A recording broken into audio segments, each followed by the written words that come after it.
Welcome to Mock Draft Monday as my co-host Jake Arthur gives the Colts an offensive player in the second round. Let's get to it.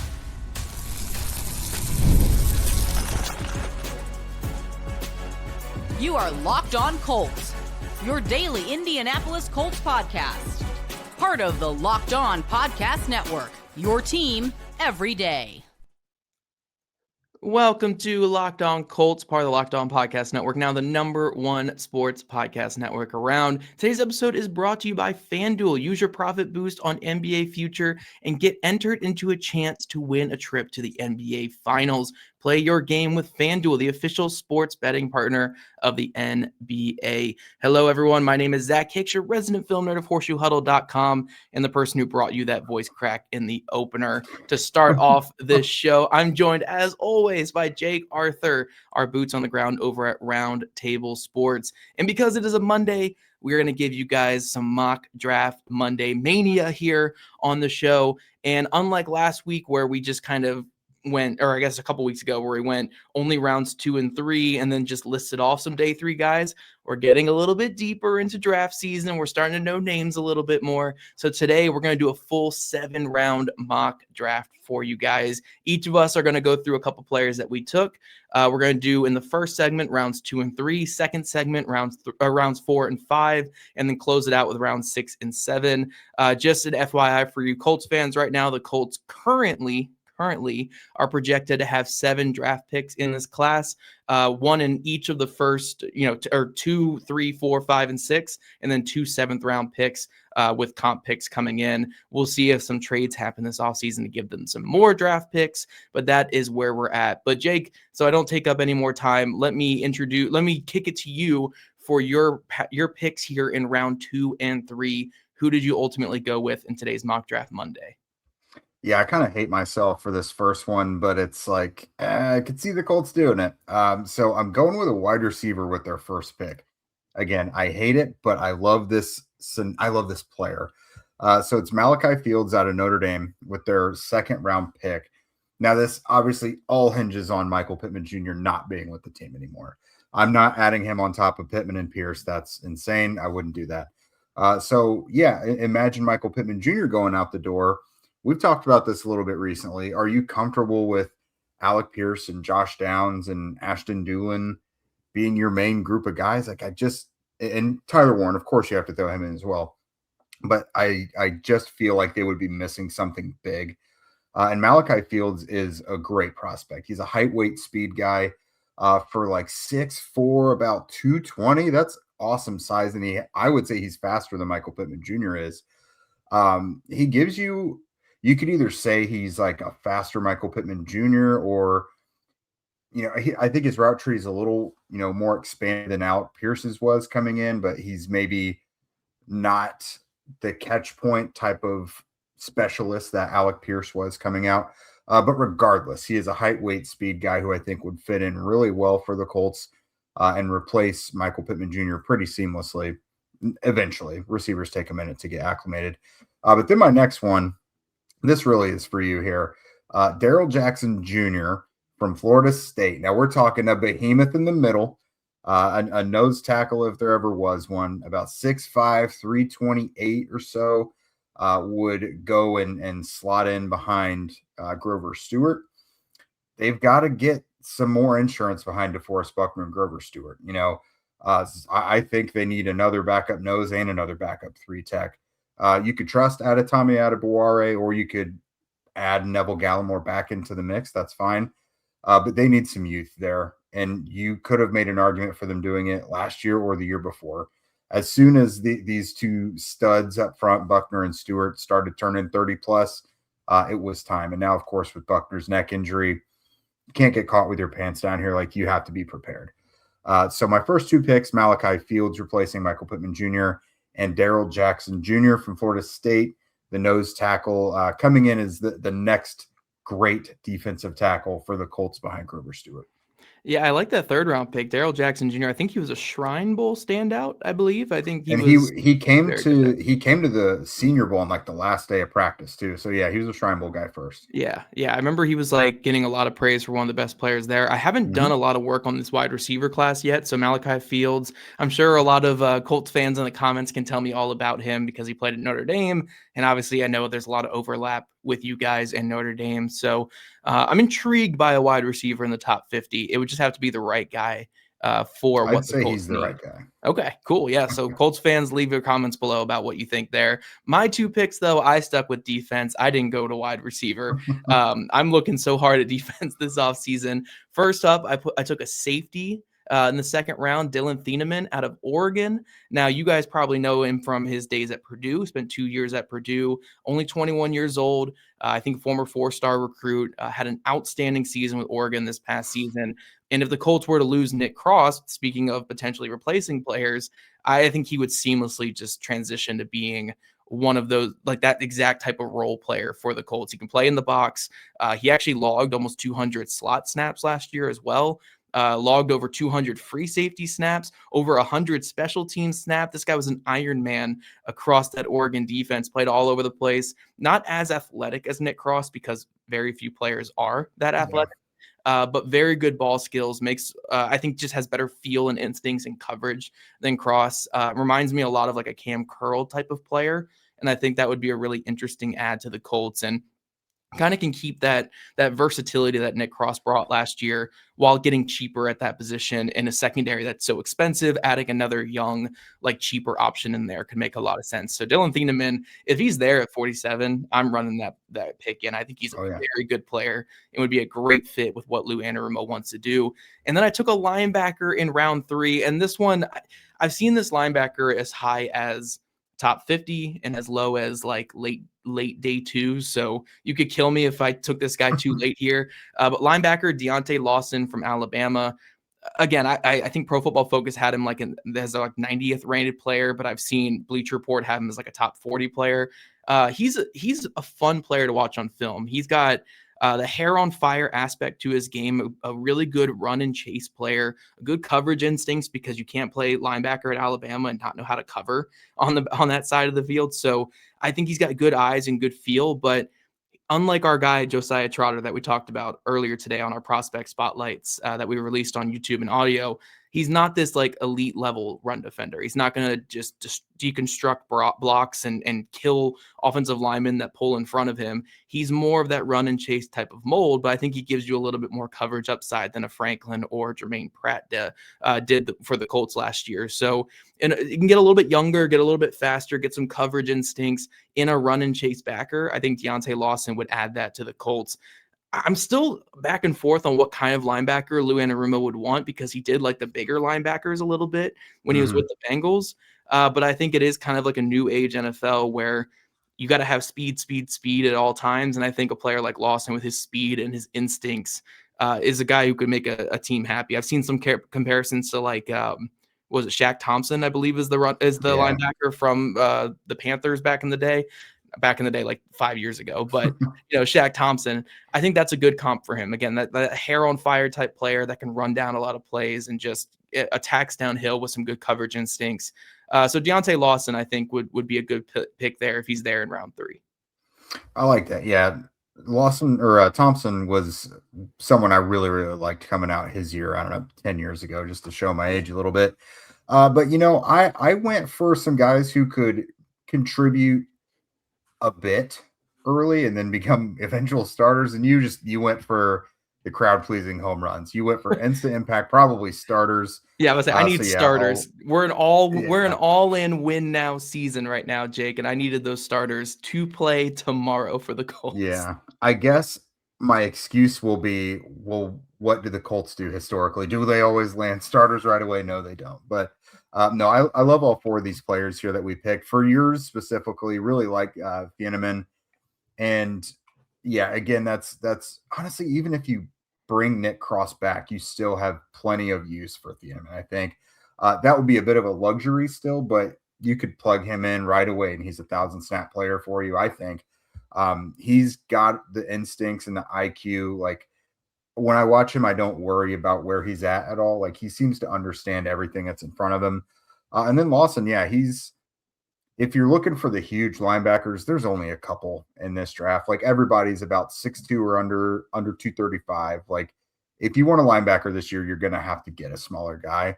But Lawson, again, like we discussed on our prospect spotlight so far this week, the run and chase guys, the running right into the fire and not afraid of anything and initiating contact rather than being passive, I love it. So I'm a fan of those picks.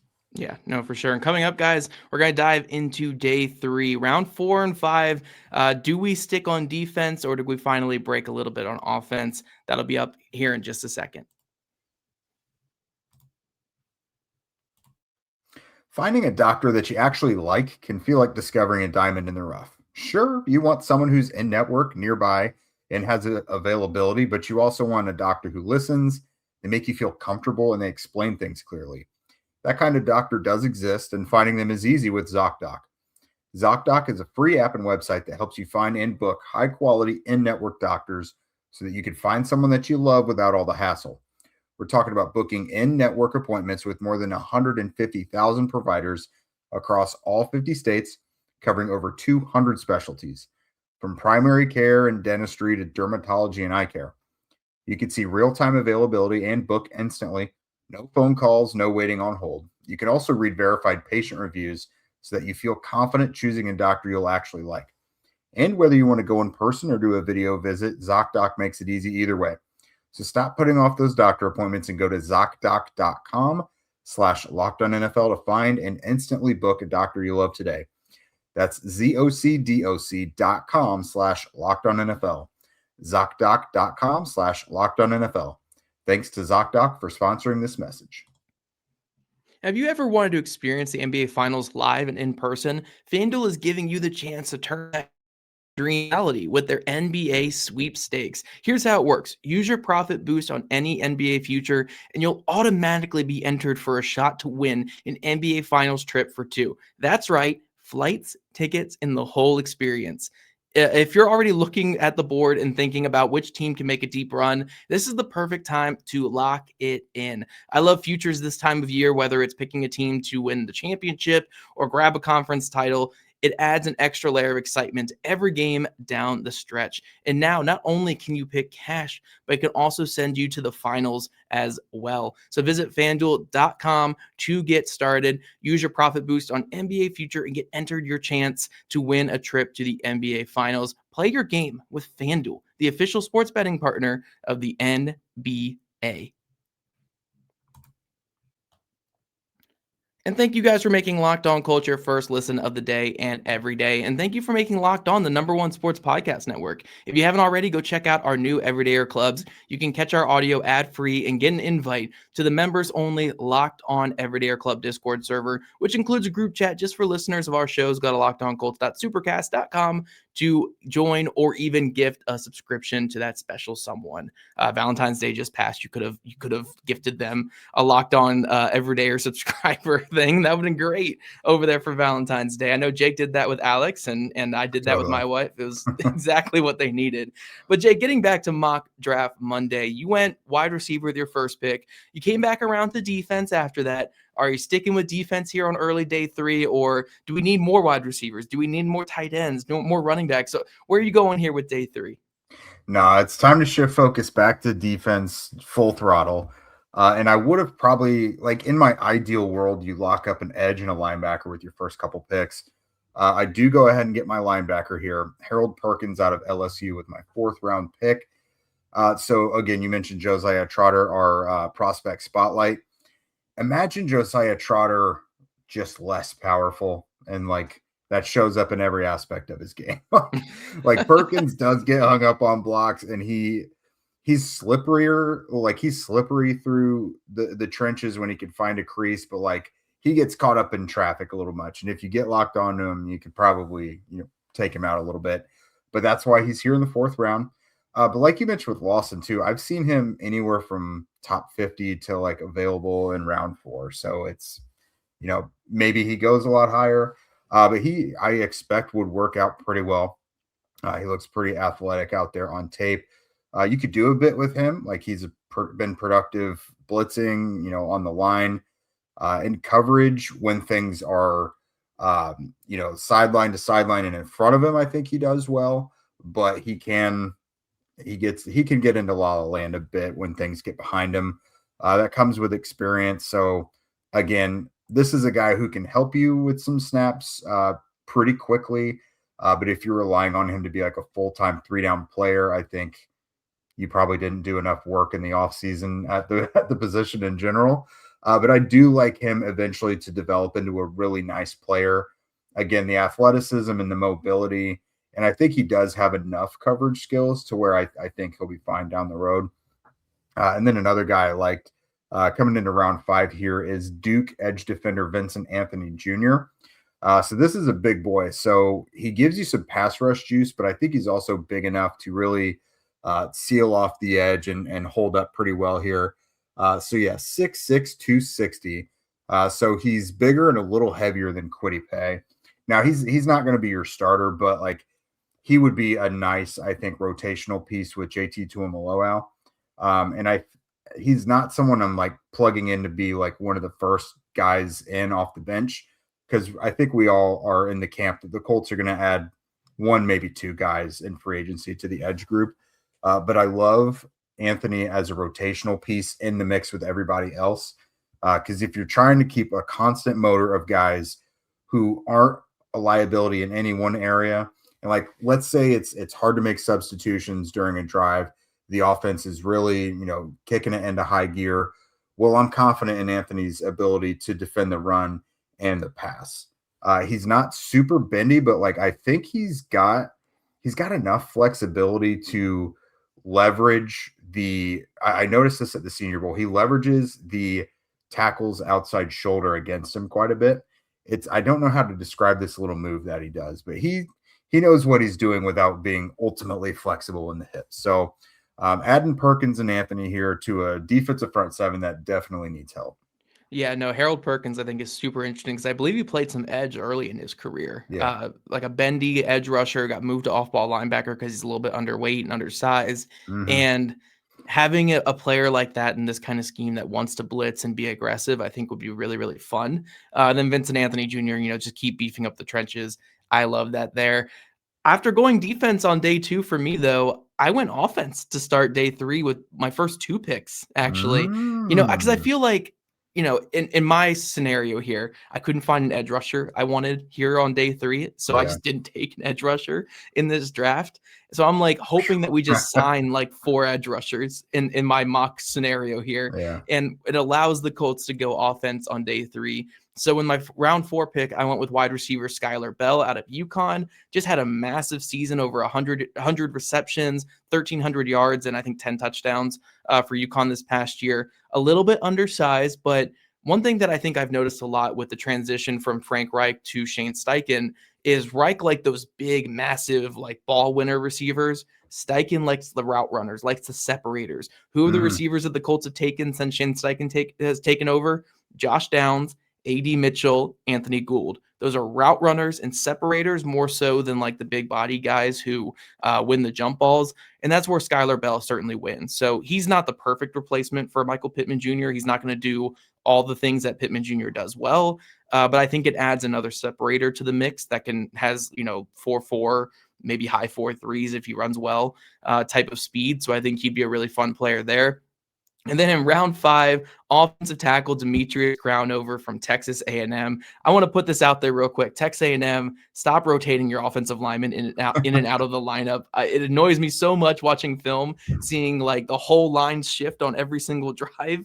But Crownover, what's the one thing we know about Chris Ballard when it comes to offensive tackles? He likes the massive, massive tackles. I think Bernhard Ryman's the shortest tackle he's taken in his time with the Colts, and that's 6'6". Most tackles are in the 6'7" to 6'8" range, with Jalen Travis being that behemoth he was last year. And Crownover kind of reminds me a lot of Travis. 6'8", like 330 pounds, has some pretty good explosiveness to him. Super long arms, 36-plus-inch arm with his reach, just like Travis last season. And one thing we know about Tony Sprono Jr. is he knows how to develop these type of players. Crownover has a lot of work to do to become like a legit like rotational guy or a guy who can be a swing tackle. But with Sprono Jr.'s success with Jalen Travis last year, getting him ready for that final month, and how they've had success with other massive tackles in the past, I feel good giving this project to Tony Sprono Jr. So Crownover is not going to be for everyone, but I think he's the type of tackle that Chris Ballard's going to love because he just loves these massive offensive tackles. So just looking at him on paper, you're like, yeah, that's a Colt offensive tackle for sure. As long as his character stuff comes out fine, which I'm not saying I know anything about that, but like as long as the everything about him off the field fits the Colts, the player in the background is so Colts it's crazy because he came to Texas A&M as a former tight end prospect. So he's enormous in every aspect. He didn't used to play offensive tackle. He's newish to the position. That's got Chris Ballard written all over it. Yeah. They've been trying to get these massive late round offensive tackle projects going. They haven't been able to hit on a ton of them or be able to acquire as many as they wanted. But I know especially last year, that was something they really were trying to get going. So I really like Crownover. He was a Senior Bowl standout as well. So I like him as someone who can compete with Blake Freeland right away. And if you want to bring in a veteran to that mix to compete with those guys as well, that is perfectly fine. But then Skyler Bell, yeah.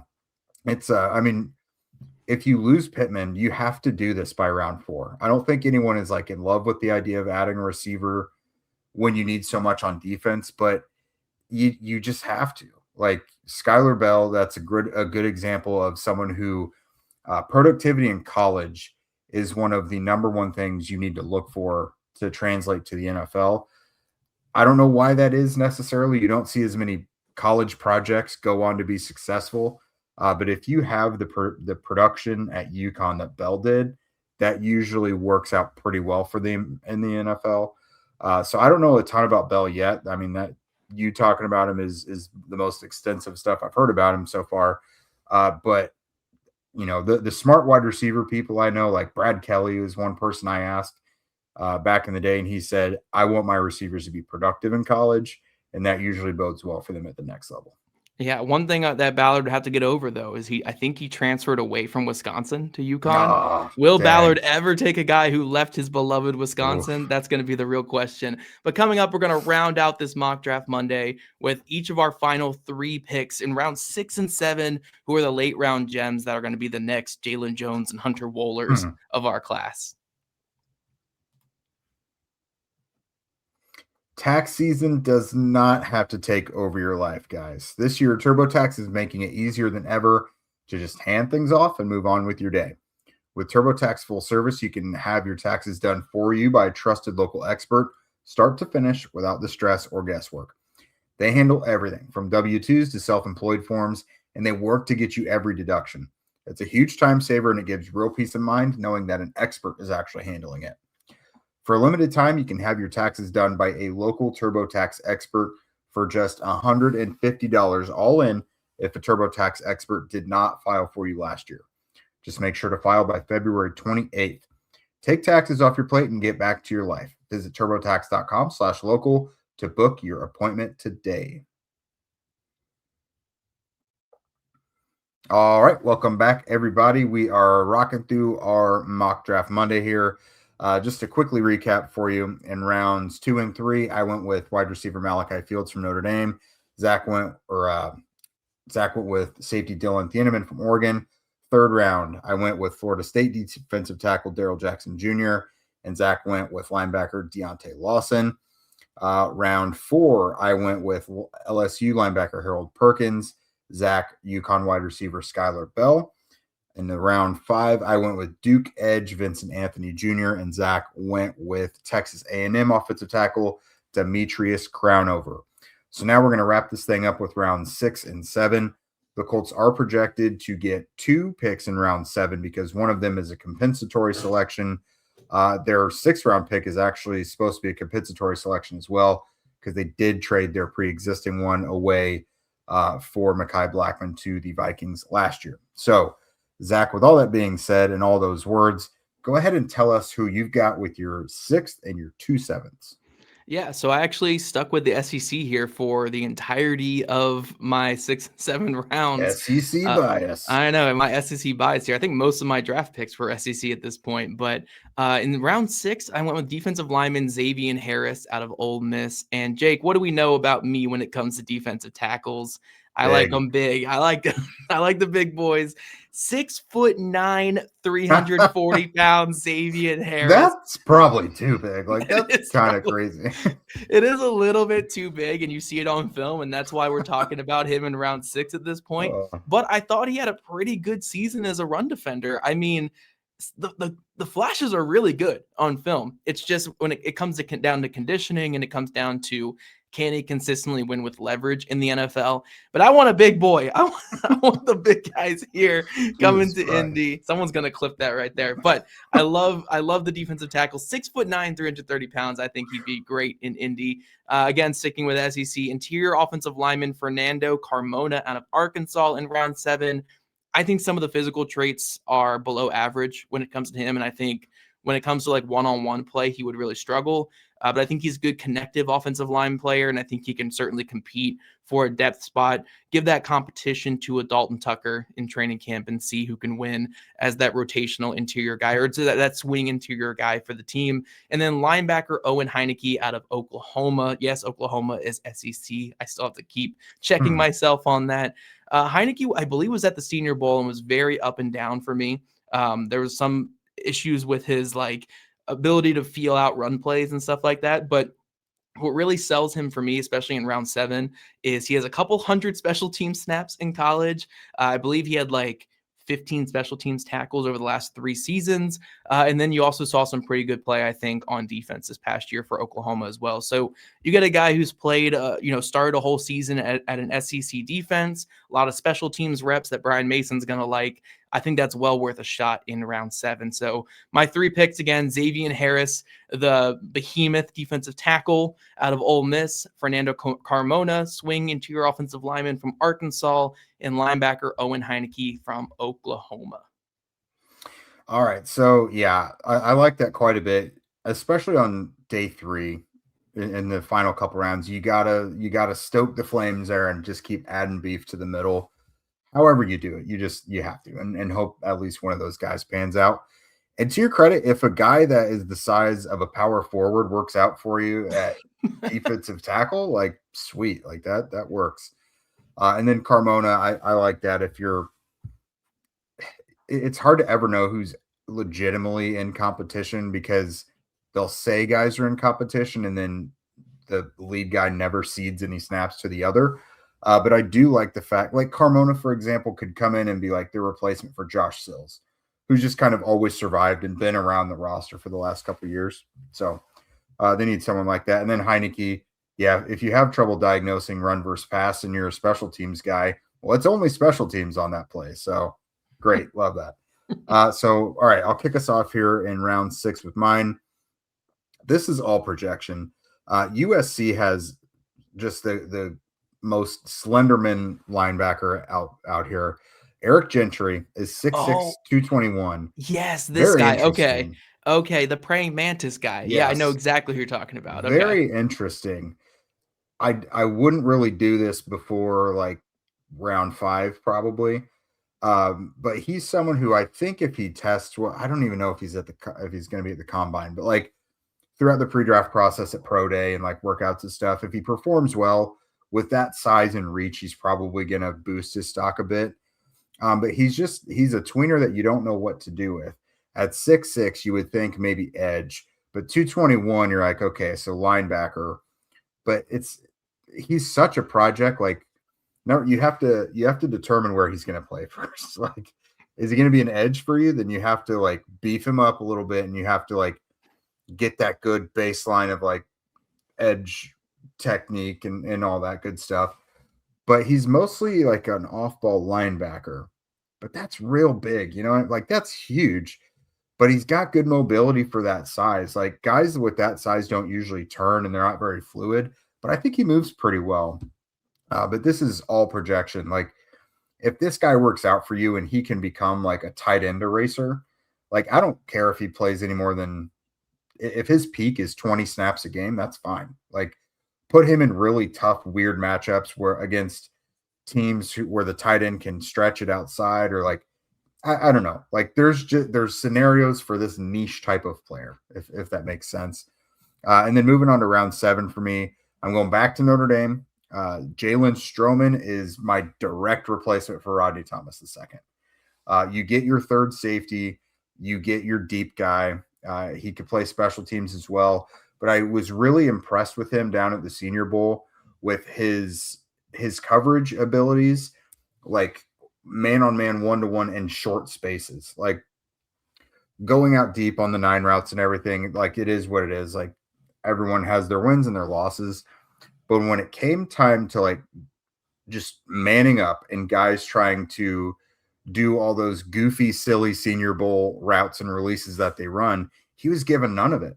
Stroman was a complete lockdown coverage guy at safety, whether it was tight ends or running backs. He did so well. Even when guys did get a step on him, he was able to kind of stick in their hip pocket and not give an inch of daylight. Harasses the pass as well. He's got at least one pick 6 to his resume at Notre Dame. So the guy gets the ball, he knows what to do with it. So I liked him quite a bit. And then I got my own project offensive lineman here. I got to verify this guy's measurables real quick because this is another one for you. So we've got Ohio State's Ethan Onianwa, 6'7", 331. Yeah, baby. So he came to Columbus to start at left tackle and did not win the job, actually. So that kind of went kaput. And then, but Brandon Thorne has got him listed at the next level as a guard. So whatever Brandon says, I'm usually pretty on board with because he's forgotten more about O-line play than I'll ever know. So you've got this basically, who was Mekhi Becton, a guy essentially that size playing guard for you. This kind of goes along the Fernando Carmona thing. You know, I like Dalton Tucker, but you need someone to push that. Matt Gonzalez, Quentin Nelson doesn't really miss any time, but Gonzalez, if he misses some time, you want someone who can go in there and probably do a little more than just survive. And I think a guy with this size and strength, if the backbone of your offense this year is your run game, and like Gonzalez has to miss any time or anything, you plug a guy like this in, you hopefully don't skip much of a beat. You could keep that power run game going. And, his development at the collegiate level was a little behind schedule. But, Tony Sperano Jr., if you're going to trust someone to develop, we've seen now, like he could get the most out of these guys. So if I feel a lot better about handing Sperano Jr. a developmental offensive lineman than I do a lot of the other past Colts offensive line coaches. So that makes me a little more willing to throw him these guys that, these kind of balls of clay to work with. Yeah, my only big takeaway with your day 3 picks here, Jake, is Eric Gentry and Harold Perkins together would be the most intriguing linebacker duo I have ever seen. I don't know if it would work. I have no clue if it would work, but you probably have 2 good special teamers regardless. So I'll take it. I'll take those shots. That would be really fun on day 3. But let us know what you guys think in the comment section below. And thanks again for tuning in today to Locked On Colts. We'll have the full results of our mock draft Mondays in the comment section and also in the show notes on audio. So definitely refer to that while you're listening to the episode so you don't get lost. We'll be back with you guys yet again tomorrow, though. So make sure you subscribe to our show so you get all the latest episodes. If you don't already, make sure you're following at Locked On Colts, at Jake Arthur NFL, and at Zach Hicks 2 all on socials. If you never miss an episode, then remember the Everydayer Club is built for you. Get Locked On Colts audio ad-free, plus members-only Discord access, and much more. Head to lockedoncolts.supercast.com to join the club or follow the link in our show notes right now. We'll see you guys back here again tomorrow afternoon.